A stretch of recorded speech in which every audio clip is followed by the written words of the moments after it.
नमस्कार, फिर पैसा बोलता है में आपका स्वागत है। मैं आनंद श्रीनिवास। आज गोल्ड 14,750 में है और 24 कैरेट गोल्ड 16,091 रुपया पे है। चांदी बोल रहे हैं 300 रुपया में है, लेकिन इन सब में हेरफेर है। गोल्ड की दाम अगर हम इंटरनेशनल मार्केट में देखें 4,400 तक नीचे आ चुकी है। लगभग 300 280 से $300 नीचे है पर आउंस। साहिब जी की टैक्स के कारण भारत में वैसा ही नो चेंज में है। चांदी का दाम 300 बोल रहे हैं, एक्चुअली 300 नहीं है। भारत के फ्यूचर्स मार्केट में 1 केजी गोल्ड 2,67,000 के आसपास है।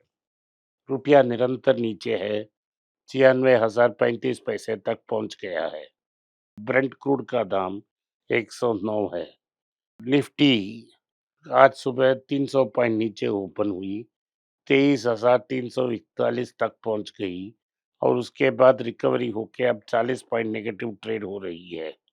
बैंक निफ्टी -113 पॉइंट्स ट्रेड हो रही है। नेटल इंडेक्स सुबह 2%, ऑटो -1.8, एफएमसीजी -1.2, फार्मा -0.5। सिर्फ आईटी में कुछ रिकवरी 0.2 दिख रही थी। आज सुबह सारी जो पटाखे लिस्ट के स्टॉक्स थे वो सारे नेगेटिव थे।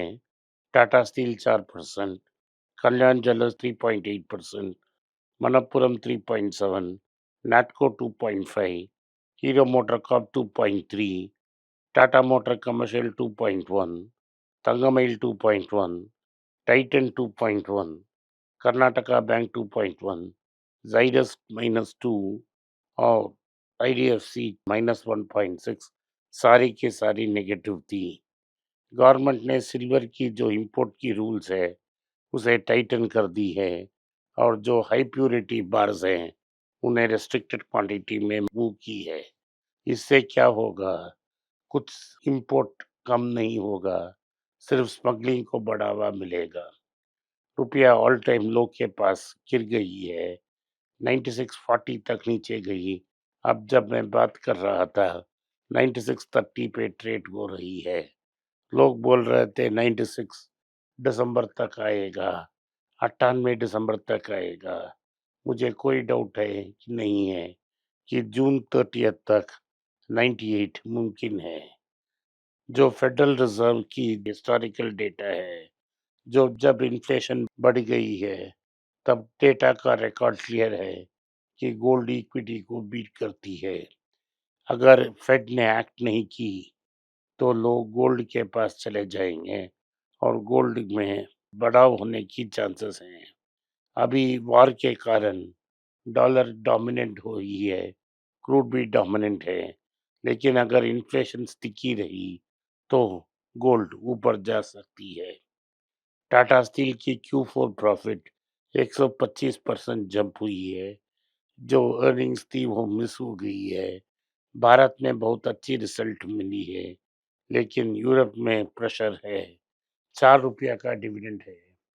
15 साल पहले जब मैंने किताब लिखा था ये 250 रुपया में ट्रेड हो रहा था, 1:10 स्प्लिट में। आज 202 का ट्रेड है। ओरिजिनल $10 प्राइस में 2020 रुपया का। लेकिन अगर आपने 25 रुपया का में इसको कंसिडर किया होता तो आपको 16% का रिटर्न सिर्फ डिविडेंड में मिल जाता। आईटीसी होटल्स की Q4 प्रॉफिट 23% ऊपर हुई है। ये प्राइमरली ट्रैवल डिमांड बहुत स्ट्रांग होने से हुई है।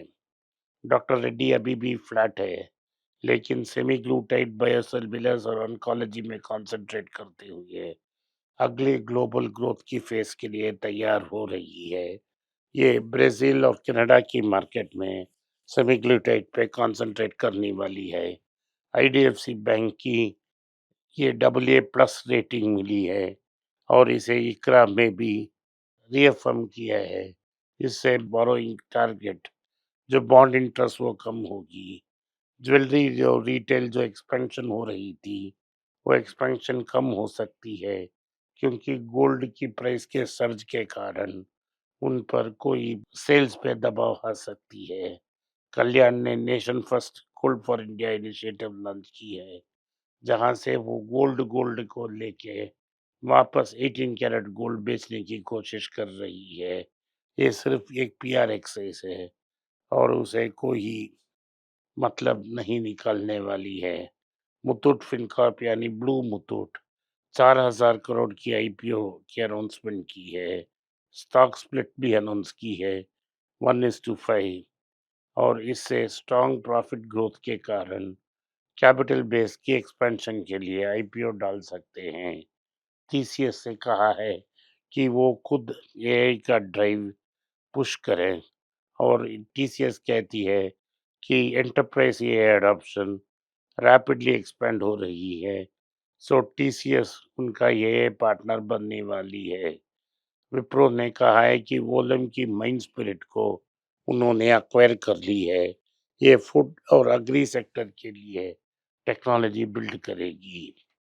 टाटा ट्रस्ट की गवर्नेंस की डिस्प्यूट चल रही है। ये स्ट्रैटेजिक डिसीजंस को डिले कर रही है। टाटा मोटर्स ने फ्रेट टाइगर स्टेक को बढ़ाया है और बैलेंस 64% को 96 करोड़ में कंसिडर कर ली है। टाटा मोटर्स कह रही है कि वो 10% की ग्रोथ टारगेट कर रहे हैं ईवी और एसयूवी सेल्स से। जेएलआर कह रही है कि वो उन्होंने एक रिकवरी प्लान बना है worst annual loss in 5 years के बाद।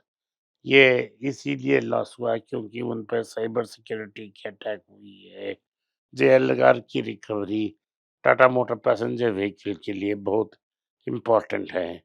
टाटा इलेक्ट्रॉनिक्स और एएसएमएल जो चिप बनाने की मशीन बनाती हैं, उन्होंने भारत में मशीन तैयार करने के लिए एक स्पेशल जॉइंट वेंचर अनाउंस की है।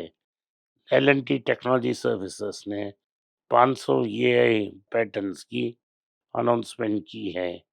किटकैट नेस्ले का एक बड़ा ब्रांड अब अनाउंसमेंट की है कि भारत किटकैट के सबसे बड़ा मार्केट दुनिया का सबसे बड़ा मार्केट बन चुकी है। एचसीएल टेक ने रेड हैट के साथ पार्टनरशिप करके ये इंफ्रास्ट्रक्चर को डेवलप करने की बात कह रही है। आदित्य बिरला ने 5,730 करोड़ वोडाफोन इंडिया में इंजेक्ट की है। बर्कशायर हैथवे ने कहा है कि एआई की अडॉप्शन के लिए उन्होंने अल्फाबेट की स्टॉक को ट्रिपल कर दी है। आज के लिए इतना ही। आपने इस पॉडकास्ट को सुना, इसके लिए मैं आपका आभारी हूँ। हो सके तो वीडियो को लाइक कीजिए, चैनल को सब्सक्राइब कीजिए और बेल नोटिफिकेशन दबाएं। इस वीडियो को अपने दोस्त और रिश्तेदार के पास भेजें और उन्हें देखने की आग्रह करें। नमस्कार, धन्यवाद, जय हिंद। अगर आप मुझसे संपर्क करना चाहते हैं, नीचे दिए गए ईमेल में मेल भेजें। मेरी टीम आपके साथ संपर्क करेगी और मदद भी करेगी।